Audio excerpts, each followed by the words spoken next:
جلوائے جانا جلوائے جانا جلوائے جانا جلوائے جانا مولا یا صلی۔ اب اگلے عشرہ میں شب قدر آ رہی ہے جو 21، 23، 25، 27، 29 میں سے ایک رات ہوتی۔ ہمارے پاکستان میں صرف 27 کو لوگ جاگ رہے ہوتے ہیں۔ جاگو 27 کو جاگو، لیکن میں کہتا ہوں میرے نبی کا فرمان ہے شب قدر 5 راتوں میں گھومتی ہے، کبھی 21، کبھی 23، کبھی 25، کبھی 27، کبھی 29، ان 5 راتوں میں گھومتی ہے۔ تو آپ 5 راتیں جاگ لو، آپ کو شب قدر مل گئی۔ اور شب قدر کا بیک گراؤنڈ کیا ہے؟ میرے نبی نے فرمایا بنو اسرائیل میں 4 انبیاء نے 80 سال یا 4 مجاہدین نے 80 سال اللہ کے راستے میں جہاد کیا۔ تو صحابہ کہنے لگے یا رسول اللہ ہماری تو عمریں بھی 80 سال نہیں ہوتی، تو ہم ان کے برابر کیسے ہوں گے؟ تو ابھی ان کا یہ سوال باقی ہے اور مجلس باقی ہے کہ جبریل آ گئے کہ یا رسول اللہ بشارت دیں اپنی امت کو کہ اللہ کہہ رہے ہیں اِنَّا أَنزَلْنَاهُ فِي لَيْلَةِ الْقَدْرِ وَمَا أَدْرَاكَ مَا لَيْلَةُ الْقَدْرِ لَيْلَةُ الْقَدْرِ خَيْرٌ مِّنْ أَلْفِ الشَّهْرِ۔ چلیں ہم آپ کو ایک رات دیتے ہیں، آپ کی امت کے مرد عورت جاگ لیں، 80 سال سے زیادہ اجر لکھ دیا جائے گا۔ 80 سال کے برابر نہیں کہا، خیر اس سے زیادہ۔ تو آپ سب یہ جتنے میری بات سن رہے ہو میڈیا کے ذریعے سے جا رہی، یہ 5 راتیں ضرور جاگ لیں۔ چھوٹی چھوٹی راتیں ہیں، تراویح سے فارغ ہوں تو 3-4 گھنٹے کی رات باقی رہ جاتی ہے، کچھ نفل پڑھ لو، کچھ قرآن پڑھ لو، کچھ دعا مانگ لو، کچھ ذکر کر لو، اور لوگوں کو معاف کر دو۔ معاف کرنا بھی بہت بڑا عمل ہے، ورنہ عمل رک جائے گا، عمل رک جائے گا۔ معاف کر دو۔ ایک صحابی کہنے لگے یا رسول اللہ، ایک صحابی کہنے لگے رات کو تہجد میں یا اللہ تیرے نبی نے کہا ہے میں صدقہ کروں، تو میرے پلے تو شے کوئی نہیں، میں صدقہ کی کرا۔ اچھا چل میرے مولا جس نے میری بےزتی کی میں نے سب کو معاف کیا، میرا اے صدقہ قبول کر۔ فجر کی نماز میں آئے، آپ نے نماز کے بعد اعلان کیا بھائی رات کو صدقہ کس نے کیا ہے؟ سارے چپ بیٹھے رہے، کسی نے نہیں کیا۔ پھر آپ نے واضح کیا رات کو اپنی عزت کا صدقہ کس نے کیا ہے؟ یہ کھڑے ہو گئے کہ یا رسول اللہ، اور آپ کی باتیں سن کر شوق پڑا کہ کو مال لگاؤں، مال تھا نہیں، میں کہا چل میرے مولا میں اپنی عزت دہی صدقہ کرنا۔ تو میرے نبی نے فرمایا تیرا اللہ نے قبول صدقوں میں لکھ دیا ہے یہ عمل۔ شب قدر میں معاف کرو۔ دل میں بغض ہو تو اٹک جائے گا معاملہ۔ 4 آدمیوں کی بخشش نہیں ہوتی، اللہ نہ کرے کوئی ہم میں سے کوئی ہو تو میں بتا دوں تاکہ وہ ابھی سے توبہ کر لے۔ مدمن خمرن، شب قدر میں جبریل اترتے ہیں، فرشتے اترتے ہیں، ساری دنیا میں پھیل جاتے ہیں۔ پھر جو لوگ دعائیں کر رہے ہیں، نمازیں پڑھ رہے ہیں، ان کے ساتھ آمین کہتے ہیں۔ پھر جب سحری کی صبح صادق کی اذانیں ہو جاتی ہیں تو سارے فرشتے اکٹھے ہوتے ہیں، جبریل سے پوچھتے ہیں کیا ہوا؟ تو جبریل کہتے ہیں اللہ نے سب کو معاف کر دیا، 4 آدمیوں کا کیس پینڈنگ۔ تاریخ ڈل گئی، تاریخ ڈل گئی کہ یہ جب تک یہ کام کر رہے ہیں معافی نہیں، چھوڑ دیں گے معاف۔ جو کون ہے؟ کہ مدمن خمرن، شراب پینے والا، اس کی معافی نہیں ہوتی شب قدر میں۔ تو کوئی اللہ نہ کرے کوئی ہے تو توبہ کر۔ ہر خواہش جسے آپ دنیا میں تصور کرتے ہو اس کو اللہ نے حلال طریقے سے جنت میں تیار کر کے رکھا ہوا ہے۔ کہتا یہ شراب چھوڑو، تمہارے منہ سے بدبو، بے ہوش ہو رہے، پیشاب نکل رہے، تم آؤ میرے پاس، وسقاہم ربہم شرابا طہورا، تیرا رب تمہیں خود اپنے ہاتھوں سے پلائے گا۔ ٹھیک ہو گیا؟ عاق لوالدیہ، ماں باپ کا نافرمان، بخشش شب قدر بھی نہیں بخشوا سکے گی، ماں باپ کا نافرمان۔ میرے نبی نے فرمایا جب لوگ جنت میں جائیں گے نا تو اویس کرنی بھی جا رہے ہوں گے۔ اویس کون ہیں؟ اویس بن عامر من مراد من قرن من الیمن۔ یہ میں نے آپ کو ان کا پورا جغرافیہ، ان کی پوری آپ کی میں نے آپ کو ان کی بتا دی ہے بایوگرافی۔ اویس نام ہے، عامر کے بیٹے ہیں، مراد قبیلہ ہے، قرن اس کی شاخ ہے اور یمن ان کی رہائش ہے. میں ان کی بستی گیا 3 سال پہلے جہاں وہ پیدا ہوئے، اویس کرنی جہاں پیدا ہوئے، میں وہاں گیا تھا. انہوں نے ماں کی حد درجہ خدمت کی، وہ آسمانوں تک پہنچی. یہ میرے نبی کی خدمت میں حاضر نہیں ہو سکے، آسمانوں سے جبریل پہنچے. اب جبریل کی بات کو میرے نبی کیا کس طرح، چونکہ اللہ کے نبی دیکھ رہے تھے کہ آئندہ آنے والی نسلیں ماؤں کے ساتھ کیا کریں گی. ہے یا رسول اللہ قیامت کب آئے گی؟ ایک سائل سوال کرتا. آپ نے کہا اللہ کو پتہ کب آئے گی. کہا جی کوئی نشانی تو بتا دیں کہ جب ماؤں کو ذلیل کریں گی اولادیں تو قیامت آ جائے گی. عمر، علی، 2 عظیم ہستیوں سے کہا جا رہا ہے تمہارے دور میں ایک شخص آئے گا، اس کا نام ہوگا اویس بن عامر، درمیانہ قد، رنگ کالا، ایک سفید داغ جسم پر، جیسے آنکھوں سے دیکھ ہی رہے ہوں گے، آنکھوں سے اللہ نے پردے ہٹا دیے ہوں گے. تو آئے گا اور جب وہ آئے تو تم دونوں نے اس سے دعا کروانی. اللہ کی قسم حضرت عمر اور حضرت علی کو اویس کی دعا کی ضرورت نہیں تھی. یہ آپ کو پیغام پہنچانے کے لیے ہے کہ ماں کا کیا مقام ہے. تو وہ حضرت عمر حیران ہو کے دیکھنے لگے کہ کیا کی جاندے نے ایسی دعا کروا. صحابی کو تو کوئی پہنچ نہیں سکتا، پھر صحابی بھی عمر اور علی جیسا. آپ نے کہا عمر، علی. اویس نے ماں کی خدمت کر کے اللہ کو اس طرح خوش کر دیا ہے، جب وہ ہاتھ اٹھاتا ہے اللہ کبھی خالی نہیں لوٹاتا. حضرت عمر ہر سال حج میں جاتے، 10 سال خلیفہ، 10 سال حج کی. کوئی اویس پتہ نہیں چلتا. ایک دن سارے حاجی لائن حاضر کر لیے، تھوڑے سے تو آتے تھے. بھائی کھڑے ہو جاؤ، ہاں بھائی سب بیٹھ جاؤ. یمن والے کھڑے رہو، بہت تھوڑے ہو گئے. ہاں بھائی یمن والے سارے بیٹھ جاؤ، صرف مراد قبیلہ کھڑا رہے، پھر بالکل تھوڑے ہو گئے. ہاں بھائی مراد والے سارے بیٹھ جاؤ، صرف مراد کی سب کاسٹ، شاخ، قرن. تو ایک آدمی بچا. اچھا تم قرنی ہو؟ کہا جی. اویس کو جانتے ہو؟ کہا جی جانتا ہوں، میرے بھائی کا بیٹا ہے، بھتیجا سگا، لیکن وہ تھوڑا ہلے ہوئے ہے. تجھ کیوں پوچھتے ہو؟ اب تم فرمایا میں تو ہلے ہوا لگتا پہ ہیں. کدھر ہے؟ کہا جی آیا ہوا ہے. کہاں گیا ہے؟ کہا جی وہ ادھر گیا ہے عرفات اونٹ چرانے. آپ جی کو ساتھ لیا اور عرفات کی دوڑ لگا دی. وہاں پہنچے تو دیکھا اویس کرنی درخت کے نیچے نماز پڑھ رہے اور اونٹ چاروں طرف چر رہے. یہ آ کے بیٹھ گئے. انہوں نے محسوس کیا 2 آدمی آ گئے تو نماز مختصر کر دی، سلام پھیرا. حضرت عمر نے پوچھا کون ہو بھائی؟ کہا جی میں مزدور ہوں. اور کون؟ اسے نہیں خبر یہ کون ہے. تیرا نام کیا ہے؟ کہا میرا نام اللہ کا بندہ. حضرت عمر کہنے لگے سارے ہی اللہ کے بندے، تیری ماں نے تیرا نام کیا رکھا ہے؟ کہا بابا تو کون ہے میرا انٹرویو کرنے والا؟ ان کو عجیب سا لگا نا. تو حضرت علی نے کہا اویس یہ امیر المومنین ہے عمر بن خطاب اور میں ہوں علی بن ابی طالب. پھر تو اویس کانپنے لگے. کہا جی میں معافی چاہتا ہوں، بہت معافی چاہتا ہوں، میں تو آپ کو پہچانتا نہیں تھا، میں تو پہلی دفعہ آیا ہوں. حضرت عمر نے فرمایا تو یا نا اویس؟ کا جی میں اویس ہوں. کہا ہاتھ اٹھا ہمارے لیے دعا کر. وہ رونے لگے. کہ میں دعا کروں؟ تسی سردار، میں نوکر تہاڈا، میں دعا کروں؟ کہاں، اللہ کے نبی نے فرمایا تھا عمر اور علی جیسی ہستیوں کے لیے اویس کے ہاتھ اٹھوائے گئے. پیچھے جہاد نہیں ہے، تبلیغ نہیں ہے، تصوف نہیں ہے، پیچھے ماں کی خدمت ہے. اب وہ حدیث سناتا ہوں جو پہلے سنا رہا تھا. آپ نے فرمایا لوگ جائیں گے جنت کی طرف، اویس بھی چلیں گے. جب جنت کے دروازے پر پہنچیں گے تو اللہ تعالیٰ فرمائیں گے باقیوں کو جانے دو، اویس کو روک لو.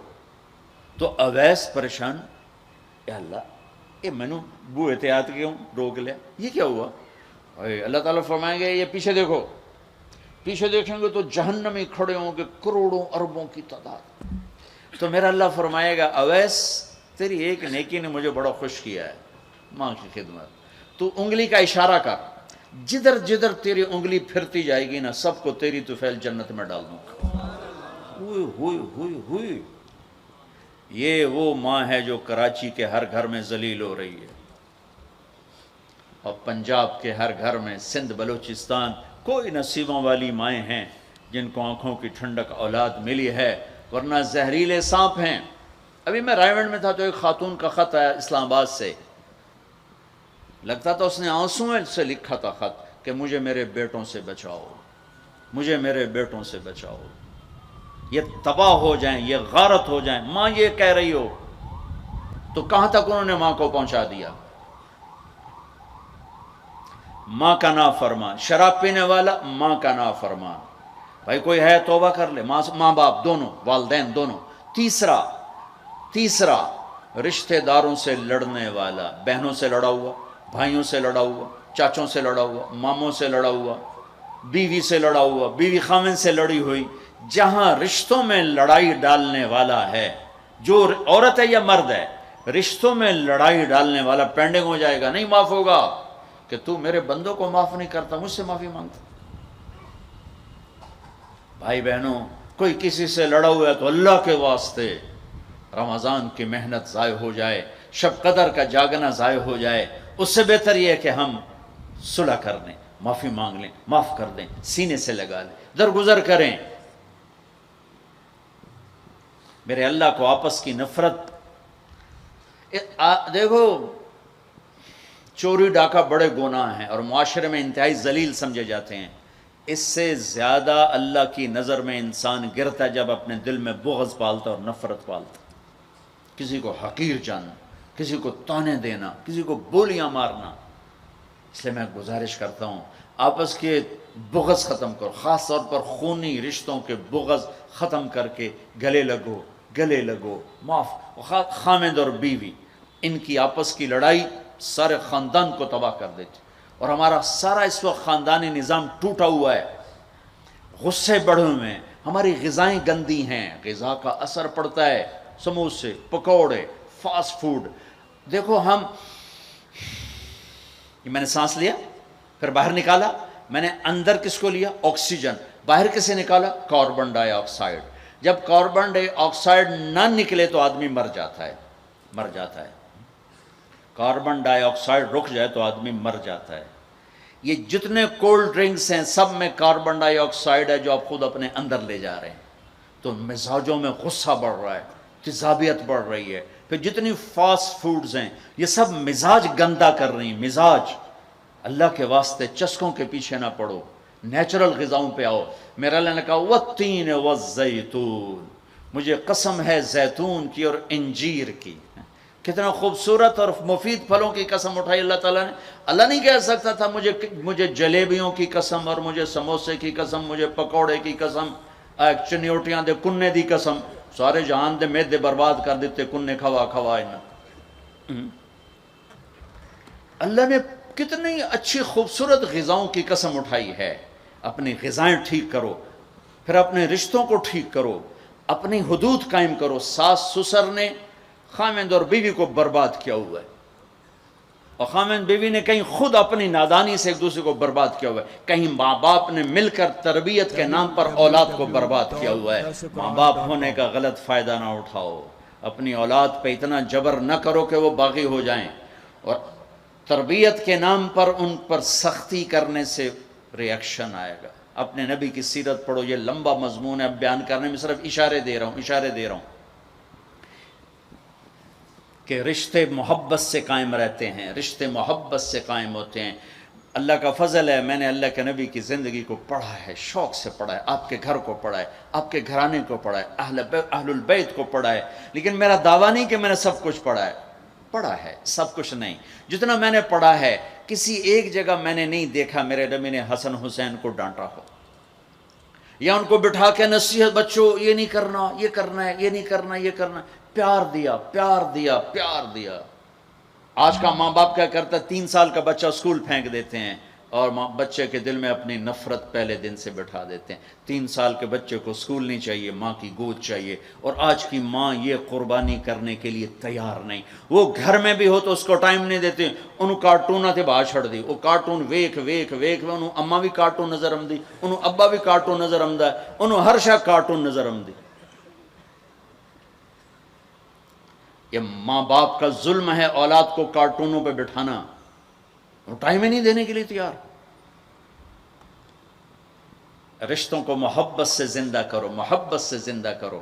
چوتھا کون ہے؟ چوتھا کون ہے؟ کینہ رکھنے والا۔ کینہ کسے کہتے ہیں؟ کینہ ایک ہے بغض، ایک ہے کینہ۔ بغض کیا ہے؟ کہ مجھے سہیل بھائی سے نفرت ہے، اس کو کہتے ہیں بغض۔ کینہ کیا ہے؟ کہ میں ان کو نقصان پہنچانا چاہتا ہوں، اب اس کو کہتے ہیں کینہ۔ ہمارے پنجاب میں کہتے ہیں کہ میری داڑ اٹھا جاوے مڑ ویکھیا جے میں کی کرنا، یہ ہمارے پنجاب کا محاورہ ہے۔ ایک بار میرا ہاتھ پاون دے پھٹے منہ تہاڈی داڑ دا۔ میرا نبی کہتا کینہ ہوگا تو شب قدر میں بھی بخشش نہ ہوگی۔ تو میرے بھائی بہنوں، کسی کو نقصان پہنچانا، کسی کا بغض، رشتہ داروں سے قطع تعلق، ماں باپ کی نافرمانی، شراب کا پینا، یہ شب قدر کو بھی بے قیمت کر دیں گے۔ تو اب اگلا عشرہ شروع ہونے والا ہے، اللہ نہ کرے کسی بھائی بہن میں یہ مسئلہ ہو، اس سے توبہ کرو تاکہ ہمارا عشرہ وہ جہنم سے خلاصی کا بن جائے، اور عید کی رات ہمارے لیے بھی اعلان ہو جائے کہ جاؤ بخشے بخشائے گھروں کو چلے جاؤ۔ سارے بھائی اس کی نیت کر لو، تھوڑی سی دعا کر لیتے ہیں چونکہ افطاری کا ٹائم قریب آ گیا ہے۔ درود شریف پڑھ لو۔ اللہم لک الحمد کما انت اہلہ وصلی علی محمد کما انت اہلہ وفل بنا ما انت اہلہ انک اہل التقوی و اہل المغفرہ۔ اے میرے رب، یہ سب روزہ رکھنے والے مرد عورت تیری بارگاہ میں جمع ہیں، اور ہمارا میزبان بھی ایک سخی آدمی ہے، تجھے سخی سے پیار ہے۔ یا اللہ تو ہم سب کے روزے کو قبول فرما، ہماری رات کی تراویح کو قبول فرما، اور یا اللہ ہمیں امت بنا دے، یا اللہ ہمیں امت بنا دے، ہمارے بغض مٹا دے، ہماری نفرتیں مٹا دے، یا اللہ ہماری دنیا بھی اچھی کر دے، ہماری آخرت بھی اچھی کر دے۔ یا اللہ جو ہمارے دوست احباب بیمار ہیں، جتنے بھی اہل ایمان بیمار ہیں، سب کو صحت عطا فرما۔ جو سودی قرضوں میں جکڑے گئے انہیں اس سے نجات عطا فرما، جو سود میں پھنس گئے انہیں اس سے نجات عطا فرما، جن کے بچے بچیاں جوان ہیں ان کے رشتے نہیں مل رہے ان کو نیک رشتے مقدر فرما۔ ہمیں اپنی محبت دے، اپنے حبیب کی محبت دے، مخلوق کی وہ محبت جو تجھ سے جدا کر دے، مخلوق کی وہ محبت جو تیرے نبی سے جدا کر دے۔ ہم اس سے پناہ مانگتے ہیں، ہم اس سے پناہ مانگتے ہیں، ہم اس سے پناہ مانگتے ہیں۔ اے میرے مالک، اپنی محبت دے دے، اپنے حبیب کی محبت۔ میرے مالک، یہ دل تیری محبت کو جانتا نہیں ہے۔ یا اللہ اور چیزوں کی محبت میں پھنسے ہوئے ہیں، اور تیری محبت کو جانتے نہیں ہیں، تیرے حبیب کی محبت کو جانتے نہیں ہیں۔ تجھے تیری رحمتوں کا واسطہ، مرنے سے پہلے اس دل کو اپنی محبت سے آباد کر دے، اپنے حبیب کی محبت سے آباد کر دے۔ ہم یہ خالی دل لے کے نہیں مرنا چاہتے، یہ خالی دل لے کے نہیں مرنا چاہتے، یہ گندا دل لے کے نہیں مرنا چاہتے۔ اس وقت تو نے عرش کے فرشتوں کو بھی کہا کہ روزے والوں کی دعا پہ آمین کو۔ اتنے بڑے مجمع کو لے کر میں تیری منت کرتا ہوں، ہمیں اپنی محبت سے ہمارے دلوں کو ٹھکرا نہ دینا، اس میں غیروں کی محبت ہے، ہمیں دھتکار نہ دینا، ہمیں ٹھکرا نہ دینا، ہمیں دھتکار نہ دینا۔ اور تمنا دل سے رخصت ہو گئی، اب تو آجا، اب تو خلوت ہو گئی، ساری دنیا ہی سے وحشت ہو گئی، اب تو آجا، اب تو خلوت ہو گئی۔ ہمارے دلوں میں یا اللہ ایمان کا نور بھر دے، اپنی محبت اپنے حبیب کی محبت سے انہیں آباد کر دے۔ اے گندے دلوں کے ساتھ نہیں مرنا چاہتے، نہیں مرنا، تیری بڑی مہربانی۔ زندگی میں ایسی کی طلب میں سفر، شام ہونے کو دل تیری محبت سے نوشنا، مہربانی کر دے، مہربانی کر دے۔ تو نہیں اپنی محبت کو تقسیم کیا، تو نہیں اپنے بندے بندیوں میں سے دلوں کو چنا۔ آج ہم تیری آنسوؤں کے ساتھ محنت کرتے، ہمارے دلوں کو پسند کر لے، آج انہیں اپنی محبت کا عرش بنا دے، اپنے حبیب کی محبت کا مسکن بنا دے۔ یا رب، یا رب، یا رب، یا باید صلی اللہ تعالی تامیم سرور کونین سالار خونین محمود قاسم رسول الملاحم بدر الدجا